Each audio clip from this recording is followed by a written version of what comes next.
Welcome back to Final Fantasy XIII, and guess what? Deji woke up from his crystal stasis. But how? That's the thing to us. We don't know.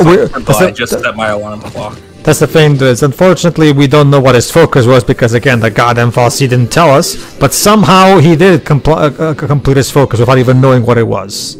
We have to Shouldn't he have stayed? Sarah and Dejimon. That's the thing, Pedro. Shouldn't he? Go on. That's the thing, Pedro. Whether or not he found out his focus, shouldn't he have stayed crystal for all eternity, according to the lore? That's the mystery, Joe. I guess we'll have to talk about that later. You see, guys, I am the Falsi's accountant, and I know what I know what each of everyone's focuses is, including Deji's. His focus was to try and fail to get on a stream, and he succeeded in that. So that's why he was. What an incredibly weirdly specific focus. You know what's sad, Dweebs? Yeah, like all the others. Yes, sir. You know what's sad, Dweebs? You're actually not too far off from the idea of a Falsi having an accountant. Basically. Not really. We're know something like that, Jova, because that one did mention that Garen Dicely, aka the Super Pope, is the spokesperson for Eden, so yeah, it's kind of easy as accountant. Basically, Jova, the accountant is basically the only one of the very few Falsi who can communicate to humans. Well, as far as we can tell from the data log, it's only Eden that can talk. So but I'm pretty sure this game is about as consistent. It's about as consistent with its lore as that is true. Let's Microsoft is to their game quality. All right, that is true. Let's see. Something that Pedro mentioned in the previous part needs a bit of elaboration. Like he said, the backtracking until Chapter 11 is basically impossible, so all these areas won't be repeated. Now, I can tell you this because I did check a bit in the meantime. When it comes to items, like the stuff that you find in treasures, it's not really a big loss because it's stuff that you can find later in shops or that you can recreate by leveling up the equipment. Again, more for later. We haven't gotten to that part yet, too. Yeah, exactly. The thing that you can miss, however, is actual enemy data. And what I mean is that using Libra on them to get all the juicy data from them, because one of the trophies achievements or that, if I recall correctly, is to get, I don't think it's 100%, but at least a sizable percentage of basically all the enemy types. Yeah, basically. And a lot of these is stuff that you will never fight again after these particular levels. So yeah, better use Libra. Platinuming this game is a nightmare. To give you guys an idea, there's actually an achievement, by far the worst achievement in a JRPG ever, where in order to gain that achievement, you have to have in your possession literally every single item existent in the game at one time. Literally every single possible item there is to have. You need to have at least one. Treasure hunter. Yeah, treasure hunter. Very good. And trust, and like I said, for all the reasons I've already explained before, it's still because you cannot go back to previous areas in this game once you complete them. Since there's no airship in this game, like literally. So you're constantly railroaded in whatever area the game designated for you, which means if you're trying to get the Treasure Hunter trophy, better get yourself a checklist to make sure you don't miss anything before you leave each area.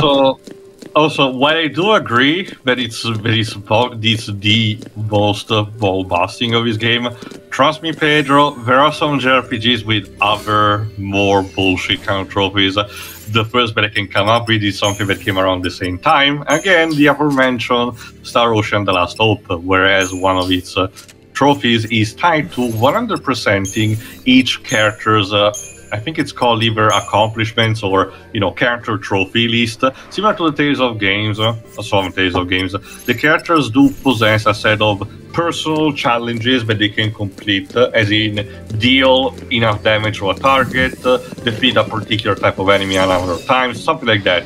Each character in Star Ocean The Last Hope has around 100 of these. One character gets permanently missed due to story reasons, so unless you're in New Game Plus, which you can give you the choice to keep him, not just for gameplay purpose, you cannot track back these characters, personal trophy stats. And a lot of these require you to actually scout the optional dungeons, which in true Tri-Ace fashion are specifically designed to murder you in the worst possible ways. And some of these, particular, personal trophies for the characters, require you to do specific digit amount of numbers, which require a lot of micromanagement with the equipment. Needless to say, it's not even a case of just being hard. It's designed to actually require a lot of your patience and attention. It's a literal test of patience more than anything. You know what this makes me imagine? Imagine a trophy that is technically one that's a rare one that most people haven't gotten. But it's not because it's necessarily difficult to do, it's just that very few people have that much patience. Even a completionist doesn't have enough patience for it. That is what these kinds of trophies sound like. The type that aren't necessarily legit difficult, they're just made... Bragging rights, literal bragging rights, Jova. Well, not only that, but they're not even properly difficult. It's more like just a case that it's literally a test of patience and frustration capacity. Yeah, it's the same thing with the whole, there's only one thing you gain from getting all the Soliana silver medals in 06, and that's only in the 360 version where you get that achievement to show how much of a sad loser you are.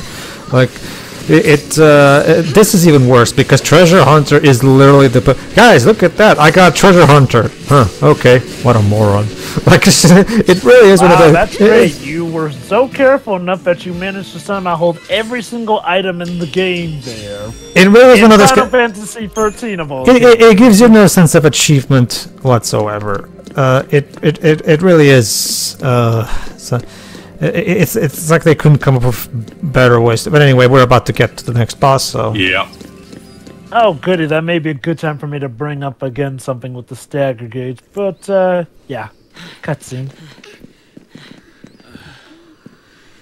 Sad, the stairs were not that high. Oh god, no, this is another one of those... I actually know the cutscene that's after this boss, but... Hold on. Well, it's a bit of a while before that, though. Hello? Okay, please calm down. Don't. No, she's going to start. Raise the volume, Dad. Vanille, Oh, who let her have sugar? Anytime you want to act like the adult you're supposed to be. Shiroi. You might remember that one scene where where she has a big O that clearly there was more than sugar put into that girl's system. What do we have here? One of the cybernetic enemy. Yeah, cybernetic. Well, it's one of the robot-like monsters. It's a shame every single thing in this game is voice acted, because if it wasn't, I would just give Vanille to Shira, because I think she probably would have a lot of fun voicing her. Yes. Yeah, she'd have to do Vanille's happy noises as voice actress. and her orgasm noises as well. So you know. No, you won't be getting any of that. No, well, we're not gonna get that anyway, Shira, because every single line in this game is voiced anyway. So. I'll keep that in mind, Shira. In the sorry, got about. Oh my god, his rear end literally can scream at you. It's kind of like, it's a bit of a reference to Typhon, or Trupon, depending on the translation. See, Shira, normally I would just give her to Dwibs, but you seem to be the one that enjoys her moaning the most. So...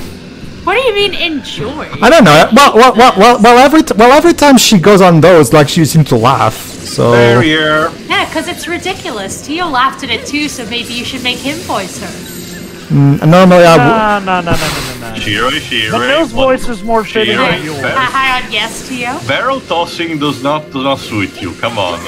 Oh! Anyway, Jova, you had a point. Putting you under the bus there. Anyway, Jova, you had a point about the stagger gauge? Yeah, okay, look. The stagger gauge was even a bit problematic in the 7 remake. Oh, don't get me wrong, it was better used there, but I feel like the stagger gauge as a concept just feels like something that's meant to be more of a time waster than something that is legit a good game element here and there. I mean, it could be frustrating enough in 7. Technically, it's not as frustrating here, except in those bosses where it is absolutely made to be like that. The frustrating thing about the stagger gauge is that it more or less feels just like an extra bar of health. That it's like, oh, so now you can actually start properly damaging the boss. Then, like, yeah, you're technically damaging the boss while it goes on, but it just makes them feel like they drag on more than they should. Also, Toriyama, could you please stop focusing the camera on Vanille's ass? Happy upbeat music. Have I missed anything? You missed Vanille. Allow me to sum up what you missed from Vanille's dialogue clips. And that's basically it. See, Pedro can voice her. Anyway, I need a time. Make things easier. Go to 11. It's probably missing an engine. You shouldn't be so negative. And you shouldn't get your hopes up.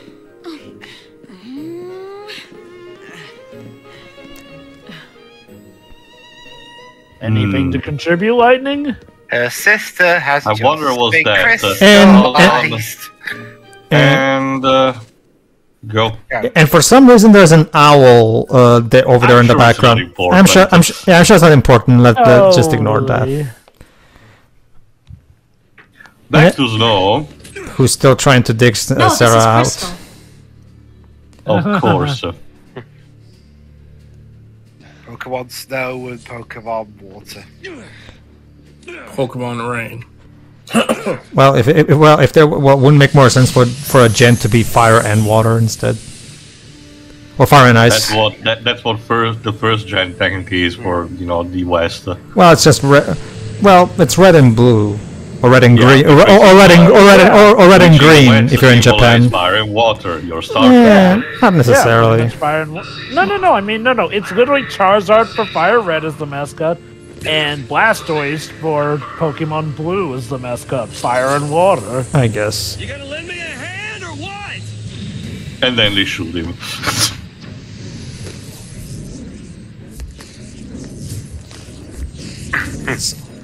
Where we drop him, boys.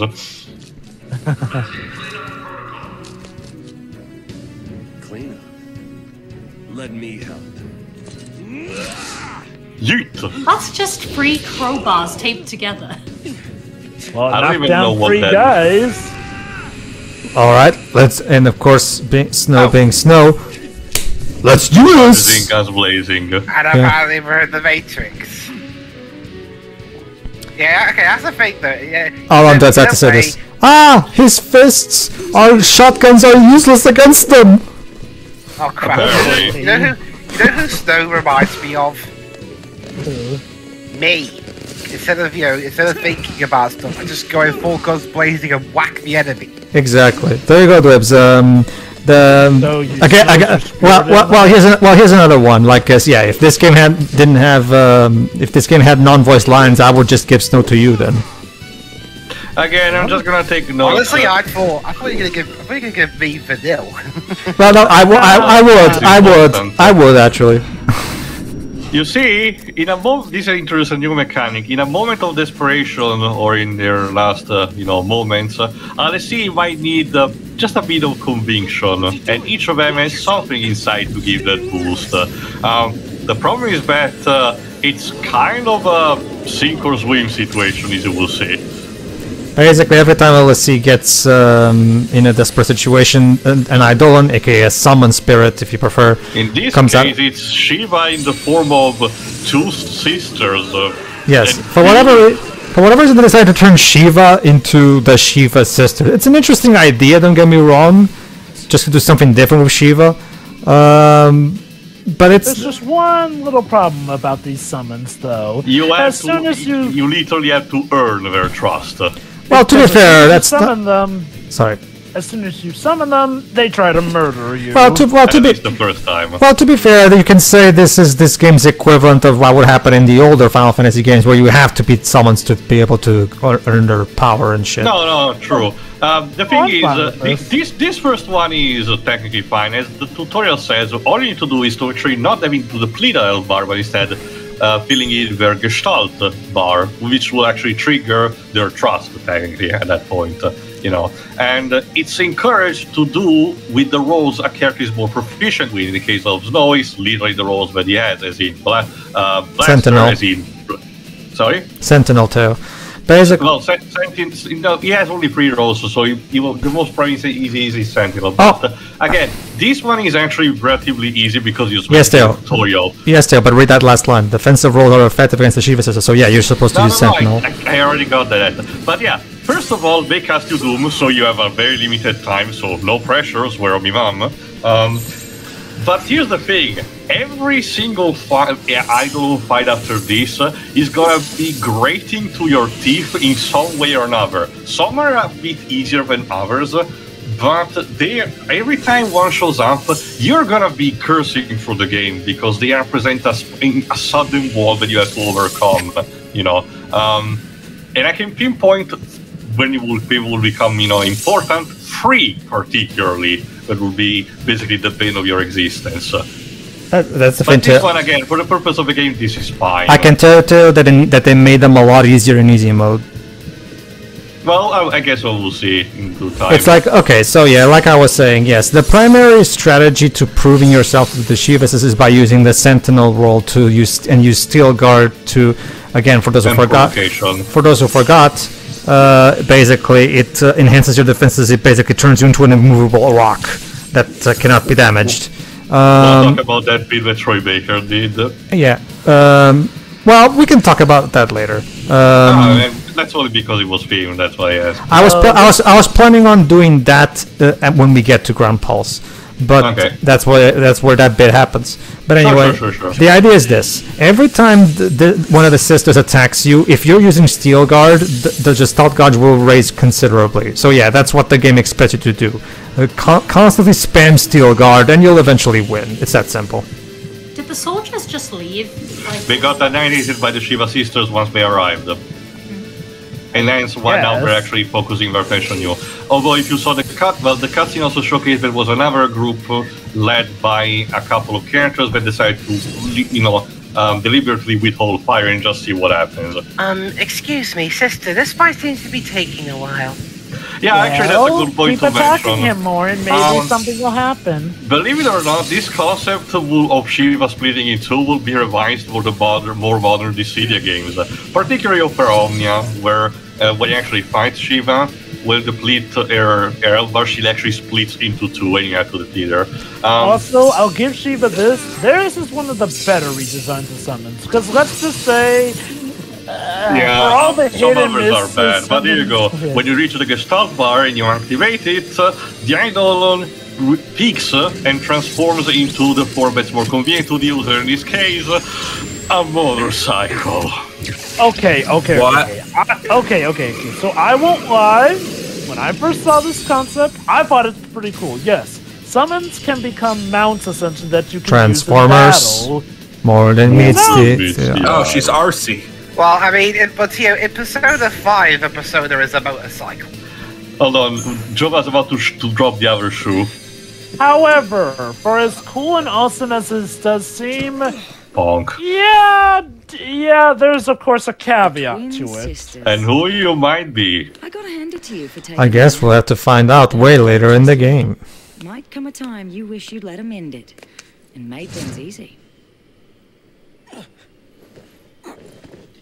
Huh, what are you, a dragoon with that spear? And More of you, huh? here's Dweeb's Viggo Mortensen. I'm mostly joking, but that guy really looks like Viggo Mortensen. So what's he gonna do? Is he gonna kick a helmet and break his toe? Shut up and come quiet. Yes, please. Oh, you didn't mean that. Okay. Psych! Oh, you know what? Fine. That cutscene is incredibly stupid in hindsight. It actually is. Seriously. You know, what, Didn't we need a Guys? shot of that soldier? I guess Toriyama is for equality Guys? in some kind of way. Yes, sir. guys, let's be honest. At this point, what isn't something that becomes more dumb in hindsight with this game? But yeah, okay, here's the thing, guys. You know how Snow is one of the OG party members that's out right there from the beginning, right from Chapter 1? Well, we can now basically pretend he doesn't exist for a good while, because yeah, for a good while, he's not even gonna be around, basically. We're gonna focus mostly on lining Saz, Vanille, and Hope for the time being. Yeah. Look at that, it turns out this woman is also a Lassie. Yeah. But with a different kind of tattoo. That's the thing, Teo. It's once again the same kind of problem you would see we saw in Final Fantasy VIII. Like it feels like they didn't know what to do with him throughout most of the game. Also, CG cutscene. Oof.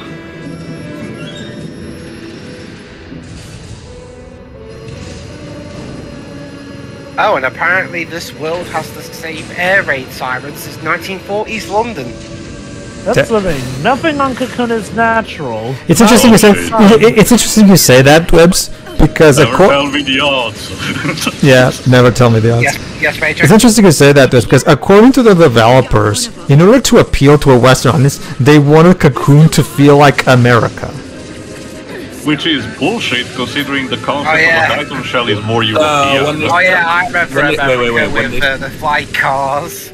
When they said America, they mean Detroit.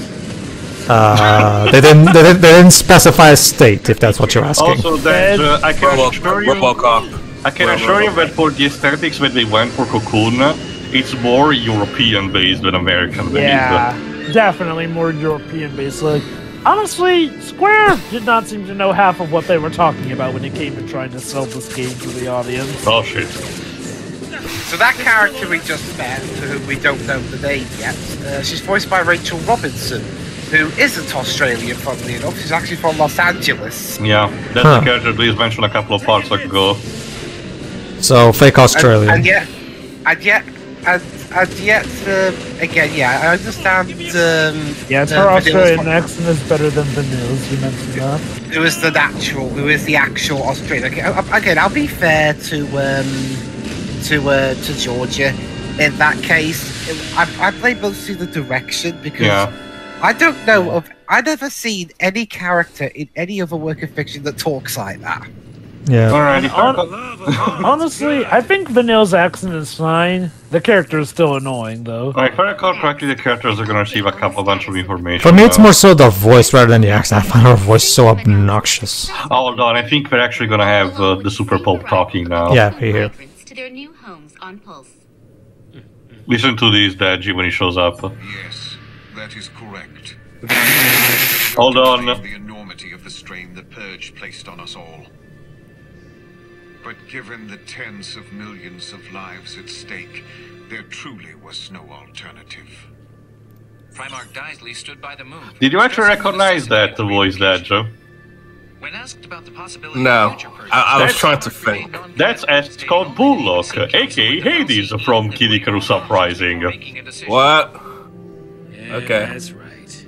If it makes was Kid Icarus Uprising's casting just get everyone from Final Fantasy 13? Or the opposite.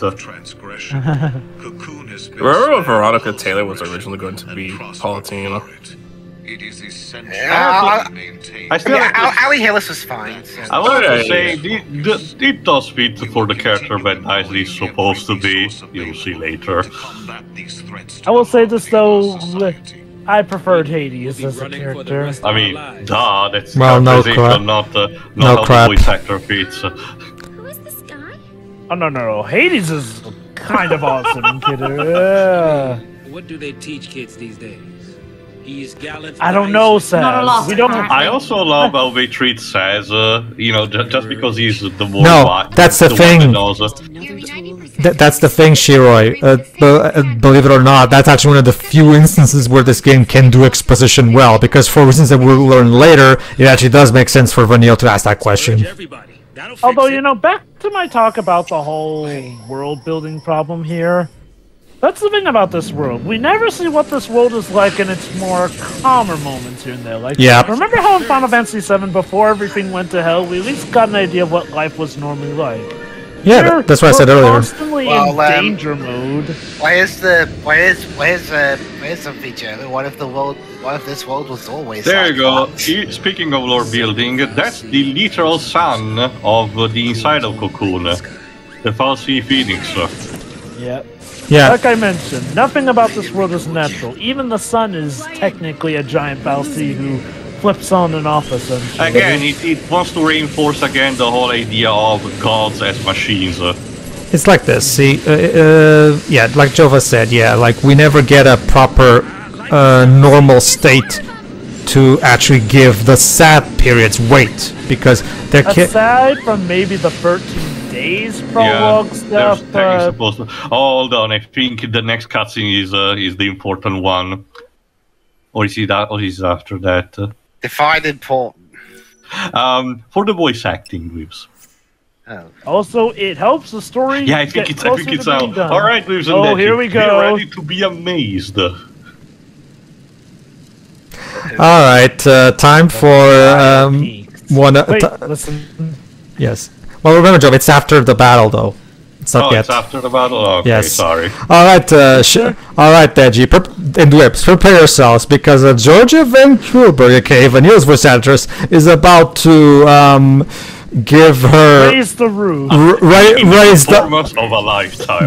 Yes, is about to give one of her all-time unforgettable ones. Probably one of the few moments of her career that people actually remember to this day. After the battle, though.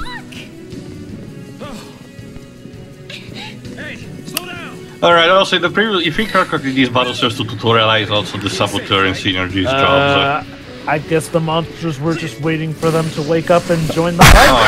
Wow, Jova! Wow, Jova! You made that exact same comment in our original run right now. Like. Oh my god. Anyway. All right, guys, hold on. Silence. All right, silence. Get ready. Silence. Here we Listen. go. Shh. Well, hold on. We're not done. Well, apparently not, because she's glad it's over. We're not. Hold on.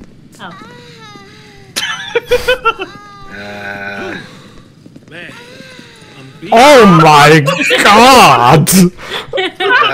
Okay. While we're on the track, Shiroi, I know I asked you in the original run, but for the sake of this and that, I'll ask you again. Did she just orgasm? Possibly. In the original one, you answered me. I think so. Yeah, that is essentially the same answer. What direction was Jack giving this poor woman? Okay. Well, I think the name is a clue, Lives. This is actually a good time for me to give a bit of a segue here. As I've mentioned, in our original recording, I actually found a video where a YouTuber did an interview with the voice actress of Vanille here. Yep. She said that the people at Square Enix really liked her happy noises. They asked her to do something like, uh-huh, and then she went, uh-huh, and then she said they really like it when I go, Don't worry, Don't worry, Jova. Don't worry, Jova. I will show it later. Way later, but yeah. But yeah, we are not kidding. She was voice directed and encouraged to sound like that. How about Square Enix thought that this would help the story all the much more. How about this, Dwebs? Let's compromise. You can't be Vanille because there's no non-voice dialogue, but you can be Georgia herself. Okay, and I'm Jack.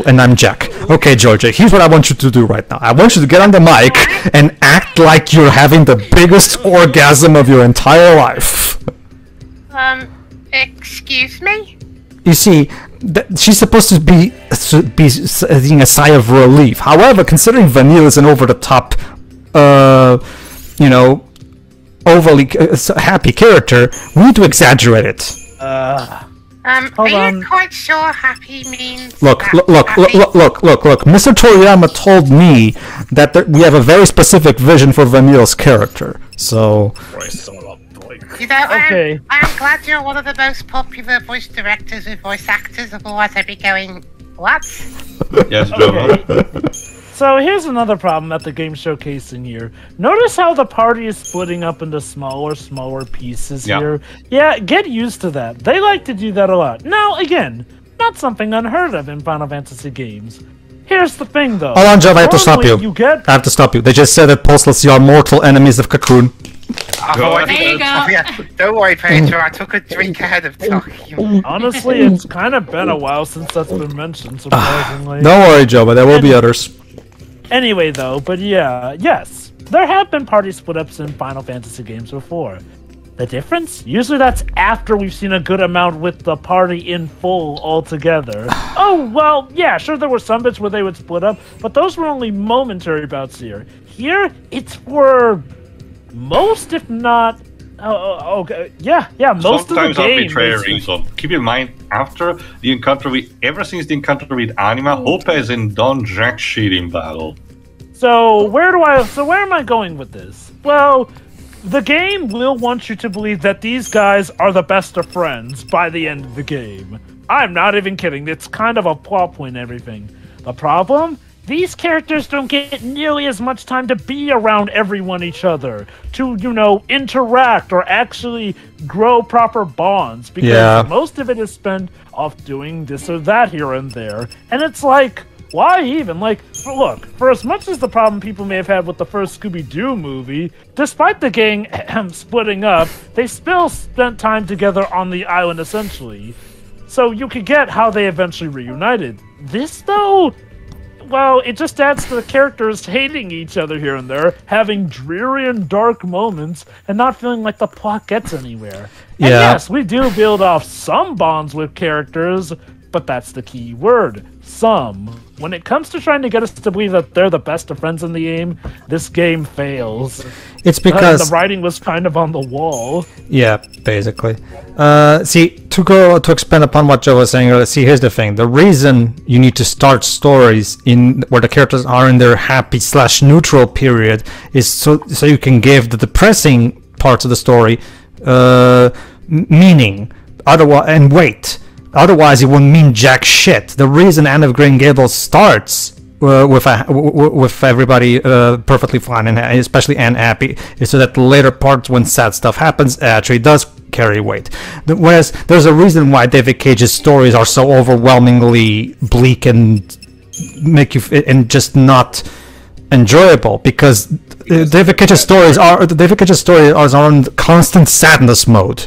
And never at any point are the characters experience any kind of happiness, unless for maybe the ending, It's called the Sadness Trilogy for a reason here. The best one with the best kind of balances were ironically Fahrenheit and Heavy Rain, which actually could have upbeat moments despite everything. I don't know what I think about the story. What about Omicron? I'd also argue Connor's story in Detroit.